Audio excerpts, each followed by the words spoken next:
Okay, ladies and gentlemen, we now have a fireside chat that will put the spotlight, or rather put the fire in Indian retail moving from infancy to maturity.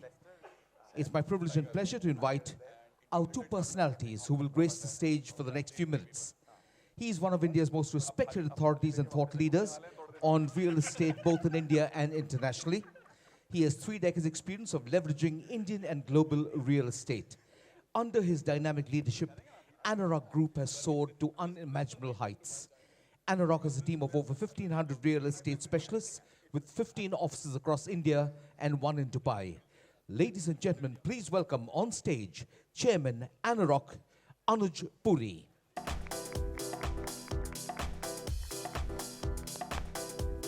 And Mr. Anuj Puri will engage in a candid conversation with a multifaceted achiever. He is Managing Director at Tabelz, which has introduced iconic brands like Toys R Us, Babies R Us, Go Sport and more to India. He's behind the success story of Lulu Financial Group that has more than 185 offices across the globe. He leads the hospitality firm 2014 Holdings, a company behind prestigious hotels like the Great Scotland Yard, London, Waldorf Astoria, Edinburgh, and Port Mosiris at Kochi. He is also a senior advisory board member of the South Asia RSG at the World Economic Forum. Please put your hands together for Retail Czar and Managing Director Tabelz, Mr. Adeeb Ahamed. Gentlemen, over to you.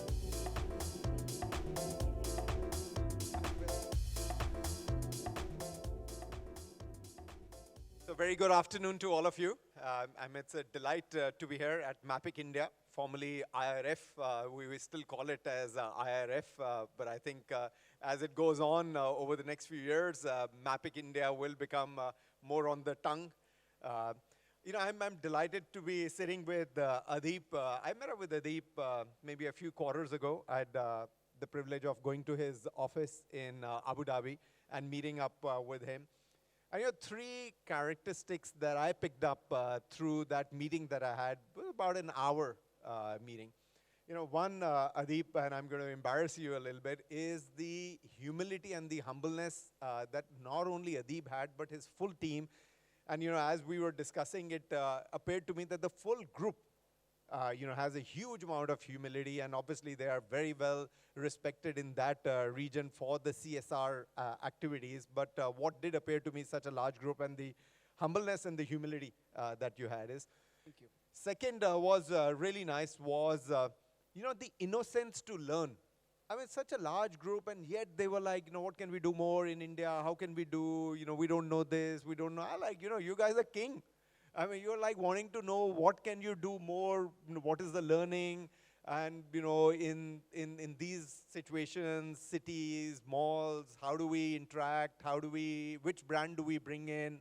I was like, amazing that innocence to say is that we're here to continue to learn and continue to invest in that.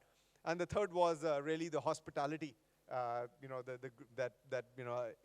Adeeb's office you were able to do it. I was quite taken for those 3 things. So fantastic what you've been able to do.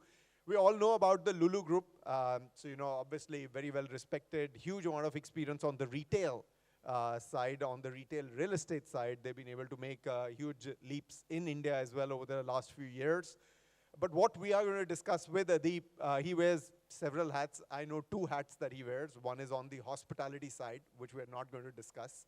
The other one is on the retail side. So, here we have Adeeb, not interviewing him as a mall owner, but we're really going to be interviewing him as a retailer who has got a huge amount of experience internationally and obviously embarked on this journey to expand in India. I did prepare some questions, which I'm going to try and ask Adeeb. First, Adeeb, tell me, is that the similarity and the difference that you find in doing retailing in a very mature market like the GCC? I mean, it's fantastic in terms of the retail real estate, infrastructure, very mature. And then you come to India. We're still an emerging market, still investing in this market. What are some of the similarities and differences between those 2 territories? So, firstly, let me thank Mapic for having me here today. It's a pleasure to be here in Bombay and, of course, be amongst the stars of retailing of India. And let me also thank you for those flattering comments that you made. I mean those, absolutely. Just on that element, I just like to add on to what Anuj said. Firstly, humility. I think so. It's a quality that everybody has. It's nothing that I have particularly to myself. I think that's what we come with, and that's what we go back. Second thing about retailing sector, I actually don't know anything. So basically, the element is that I was really trying to pick a lot of brains to get more information about this market. I think India is one of those very unique market that more you think that you know about this market is where you come to understand that you don't know much about this market, and then yet there is so much to learn in this market, and no theory fits into this market, yet everything starts to make sense at some point of time. So it's one of those markets that really have to be hands and gloves into that market. So, very well said. Otherwise, you would never understand this market at all. And the third element is, of course, coming from a retailing background where the group has done the mall side of the business and then me doing the brand retailing side of the business, we come to the age-old chicken and egg game, where we come to understand and start to blame each other, saying that you're the one who's doing it wrong, it's not me who's doing it wrong. So it's been an exciting couple of years of journey that I have, and I think so I'm here to stay and stay focused and learn more about that aspect. Coming to your first question in regards to the difference of Indian retailing market versus the rest of the most organized market, let's put some context in place, We're still in our very infancy stage at this point of time. If you really look at it, the Indian market scenario today, I think so the last estimate stood at somewhere around 700 odd billion is what we are standing at. And the top two markets, which is the US and China, sit somewhere at around 5.6 billion trillion is what China does, and 5.5 billion trillion is what US does. So we have a huge way to cover up to reach that level. The last estimated said that, by the year 2021, we're expected to reach somewhere at around 1.2 trillion. I think so that may miss a year or so, but I'm very confident that, we are there. But having said that, we still count it as the top 5 retailing markets worldwide, So it says that there is a huge amount of potential. And I tell this to my team on an every day, we're still playing the test match, So we're very far for the one day and the T20 games. We need to play it very slowly. We need to make sure that, every step is taken very carefully. We need to understand. And there is no quick in, quick out in terms of retailing in India. You will end up burning a lot of cash. And that's what most of the retailing experience have taught us. Even the larger companies have come inside and understood that, it takes ages to really get their hand inside.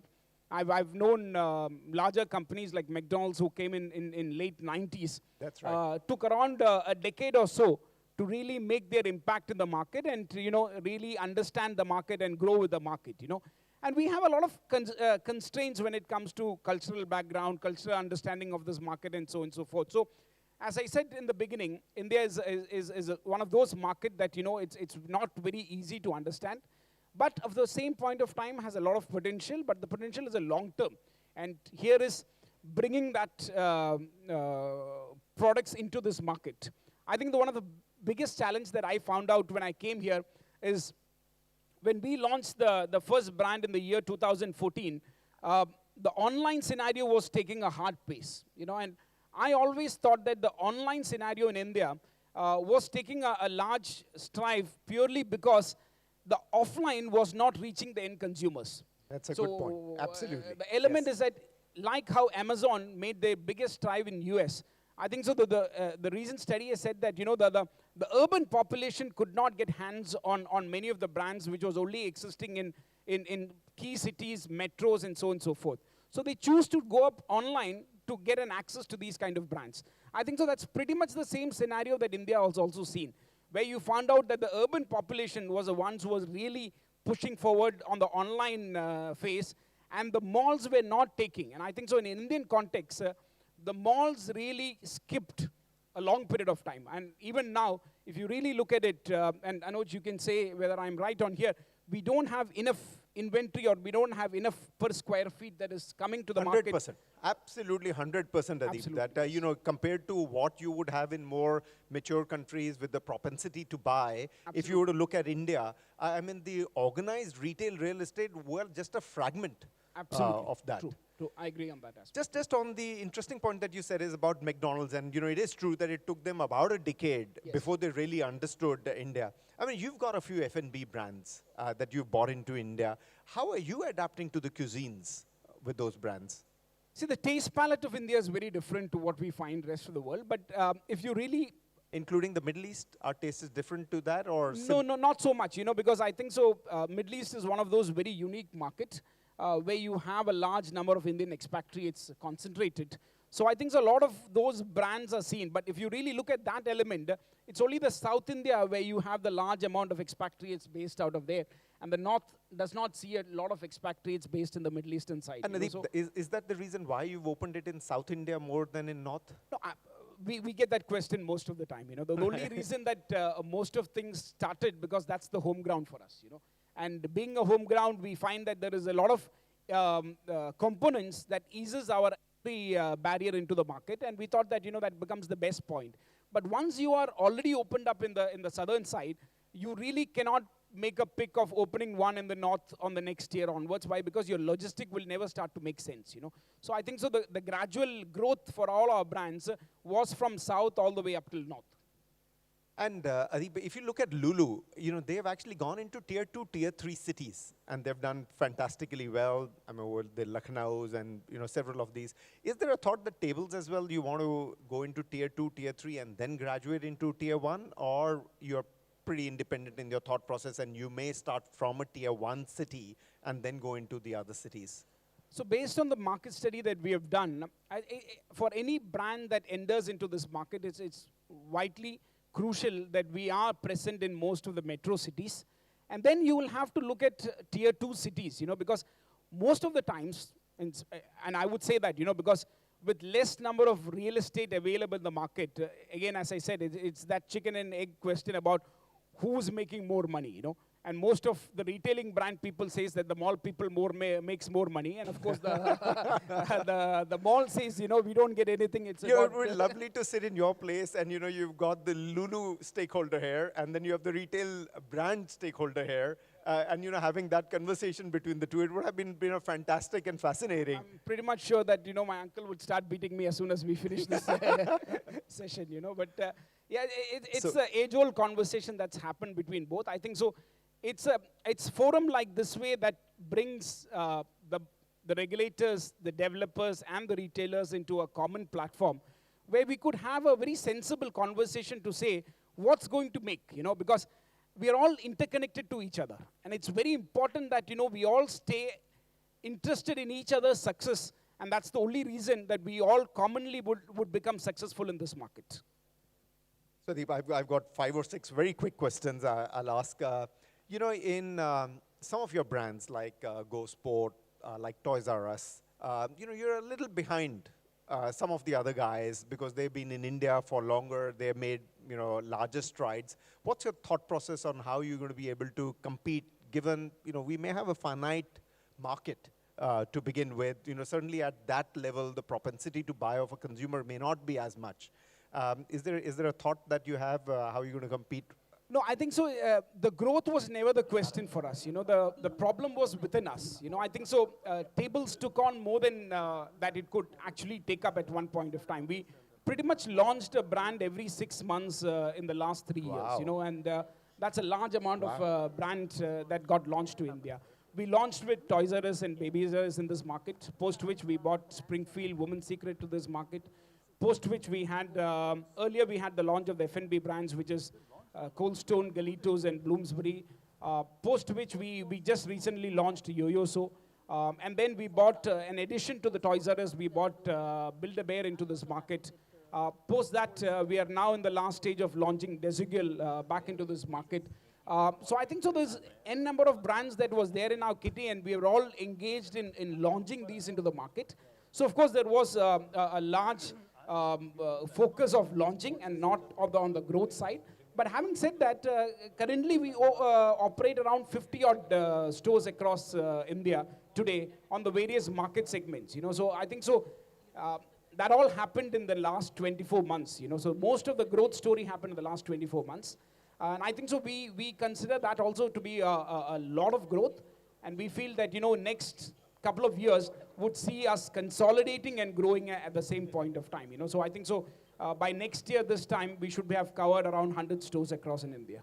Wow, that is big number. And to a market like India, I think so we still a drop in the ocean, and there is more to be achieved. Yeah. And this yo-yo, it's a Chinese lifestyle brand.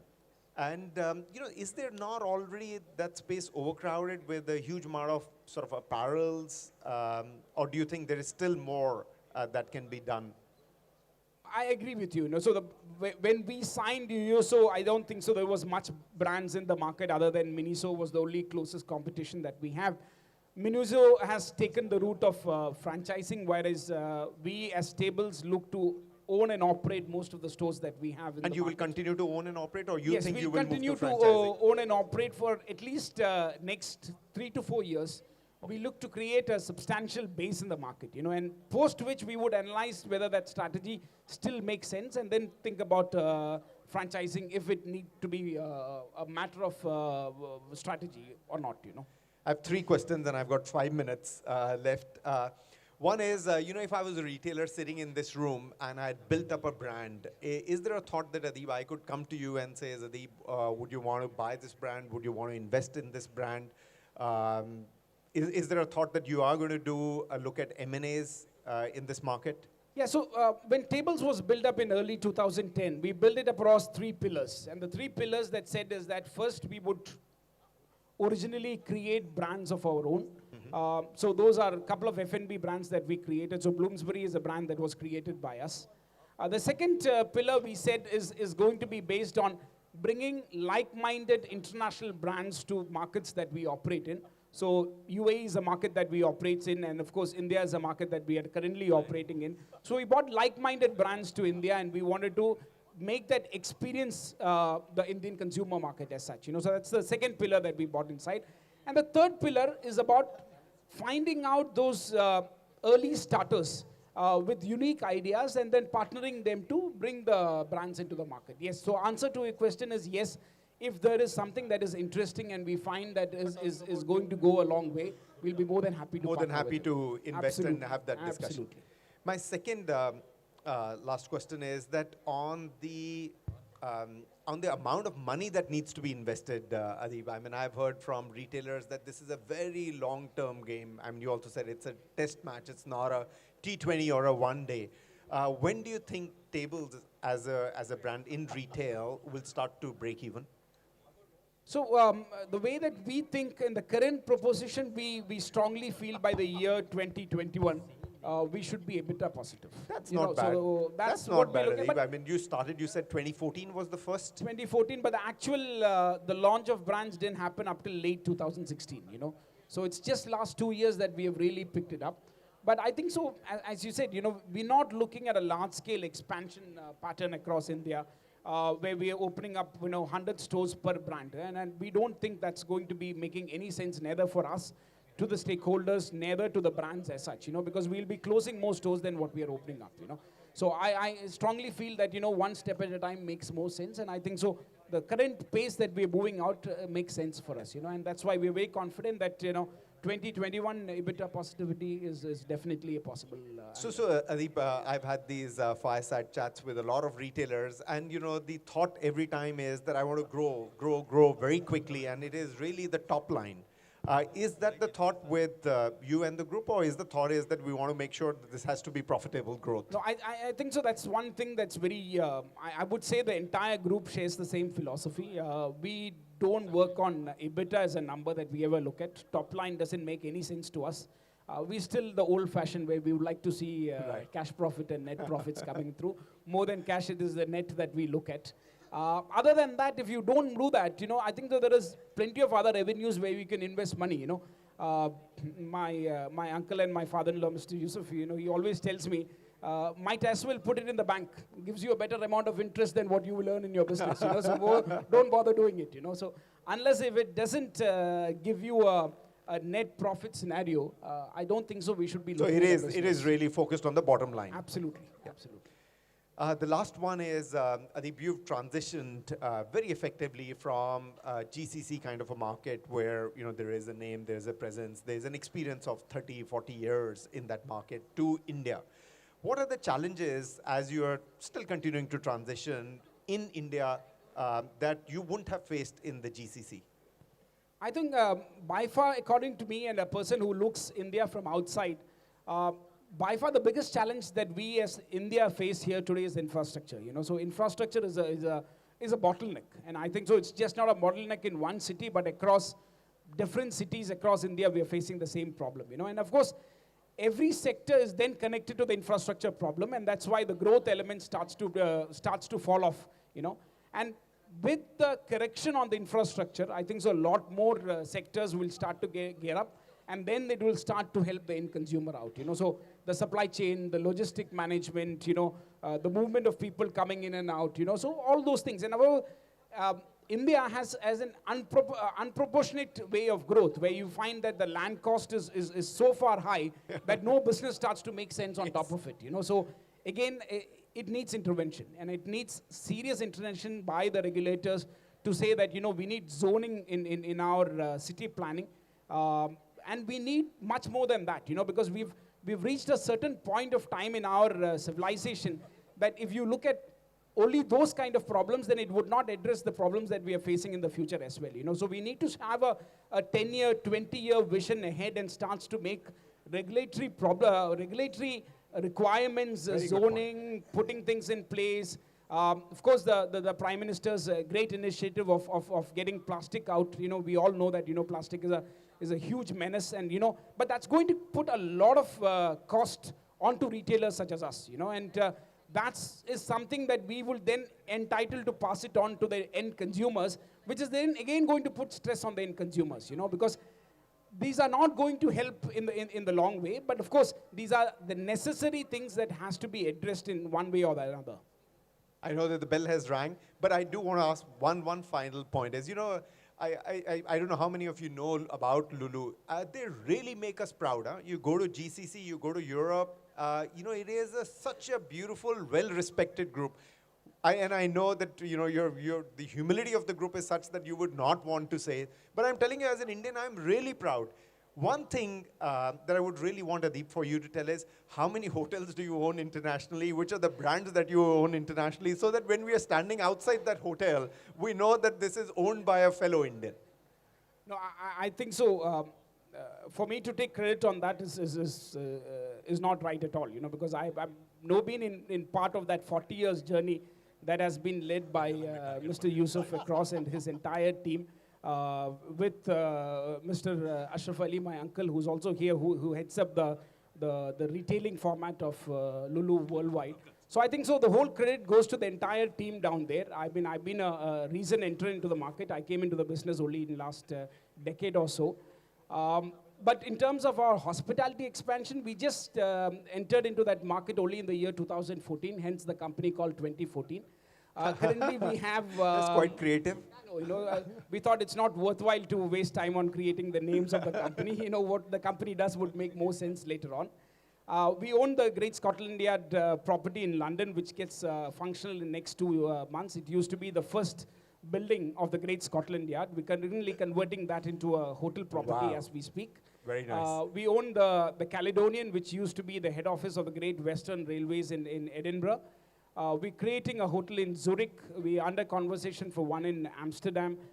We own an asset in Dubai. We currently just opened up the first tribute collection by Marriott in Cochin. You know, so, and then of course we have 2 more properties up on development in Bangalore and one in Hyderabad. So, yeah, I mean, we're doing our small part, not to say that, you know, it makes any difference to the Indian tourism sector with the number of hotels that we own, but I think so. It does, I tell you, your Cochin hotel, outstanding. Absolutely phenomenal what you've been able to do there. I think Mapen should take that as a venue, you know, because I see the number of people that are here. The venue seems to be crammed, and I think I'll make a sales pitch here also, you know. So they should take that as a venue. It's a wonderful venue. It can host up to 10,000 odd people. I think so. It's a great venue to host an event like this way. Yeah. Well, thank you very much, ladies and gentlemen. Here it is, Thank you Mr. very Adeeb Ahamed. Fantastic. Had a great time. We'd been allocated only 20 minutes, so apologies for that short fireside chat, but fantastic. Somebody who has a huge amount of knowledge, huge amount of thought process, lot of maturity in the way that the group is expanding. It'll be lovely if you were to be able to interact with him, perhaps over lunch or through the day. So thank you very much. Anuj, it's a pleasure as always. Thank you very much. Thank you. Thank you very much once again, Mr. Anuj Puri and Mr. Adeeb Ahamed. Ladies and gentlemen,